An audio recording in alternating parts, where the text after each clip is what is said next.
ബലാത്സംഗ കേസിലെ പ്രതി 25 വർഷത്തിന് ശേഷം പിടിയിൽ. നിറമൺകര സ്വദേശി മുത്തുകുമാറിനെ തമിഴ്നാട്ടിൽ നിന്നാണ് വഞ്ചിയൂർ പോലീസ് പിടികൂടിയത്. 2001 സംഭവം. പ്രായപൂർത്തിയാകാത്ത പെൺകുട്ടിയെ പീഡിപ്പിച്ച ശേഷം ഇയാൾ കേരളം വിടുകയായിരുന്നു. മൊബൈൽ ഫോൺ പോലും ഉപയോഗിക്കാതിരുന്ന പ്രതിയെ അതിവിദഗ്ധമായ അന്വേഷണത്തിലൂടെയാണ് പിടികൂടിയത്.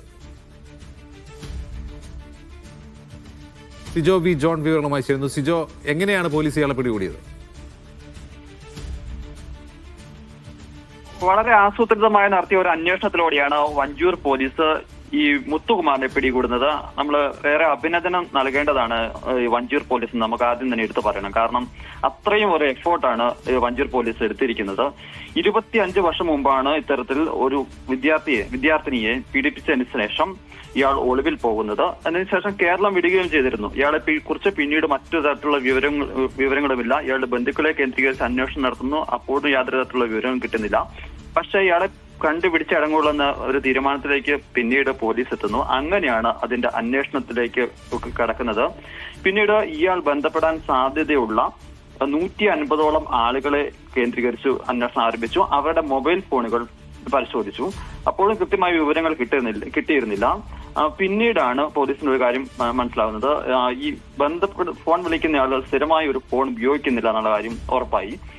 അതിൽ നിന്നാണ് പലപ്പോഴും പബ്ലിക് ടെലിഫോൺ ബൂത്തുകളിൽ നിന്ന് വിവിധ ഫോണുകളിലേക്ക് ഫോൺ കോളുകൾ വരുന്നതായി മനസ്സിലാക്കുന്നത്. അങ്ങനെയാണ് ഇത് പ്രതിയാണോ എന്ന സംശയത്തിലേക്ക് എത്തുന്നത്. അപ്പോഴും ഒരു സ്ഥിരീകരണത്തിലേക്ക് വരാൻ സാധിച്ചിരുന്നില്ല. പിന്നെ ബാങ്ക് ഇടപാടുകൾ സംബന്ധിച്ച് പരിശോധിച്ചിരുന്നു. അപ്പോൾ ഈ പ്രതി ചെയ്തിരുന്നത് ഇയാൾ സ്വന്തമായ അക്കൗണ്ട് അങ്ങനെ വിവരങ്ങൾ തരുന്നില്ല.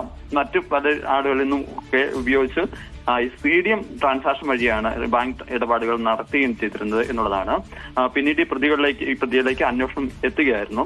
മറ്റൊരു പ്രധാനപ്പെട്ട കാര്യം എന്ന് പറഞ്ഞാൽ ഇയാൾ ഇവിടെ നിന്ന് പോയതിനു ശേഷം മറ്റൊരു അഡ്രസ്സിലാണ് ഒളിവിൽ താമസിച്ചിരുന്നത്.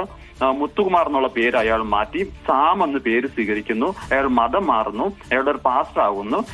തമിഴ്നാട്ടിലെത്തി. ഇതിനുശേഷം 2 വിവാഹം കഴിക്കുകയും ചെയ്തിരുന്നു. അങ്ങനെയാണ് ഇയാൾ അങ്ങനെ ഒരു പേര് തന്നെ മാറി അഡ്രസ്സ് മാറി മറ്റൊരാളായി ജീവിക്കുന്നതിനിടയിലാണ് ഇത്തരത്തിൽ വഞ്ചിയൂർ പോലീസ് അതിവിദഗ്ധമായി അന്വേഷണം നടത്തുകയും ഇയാളിലോട്ട് എത്തുകയും ചെയ്തിരിക്കുന്നത്. 2001 ഇത്തരത്തിലുള്ള സംഭവം ഉണ്ടാകുന്നത്.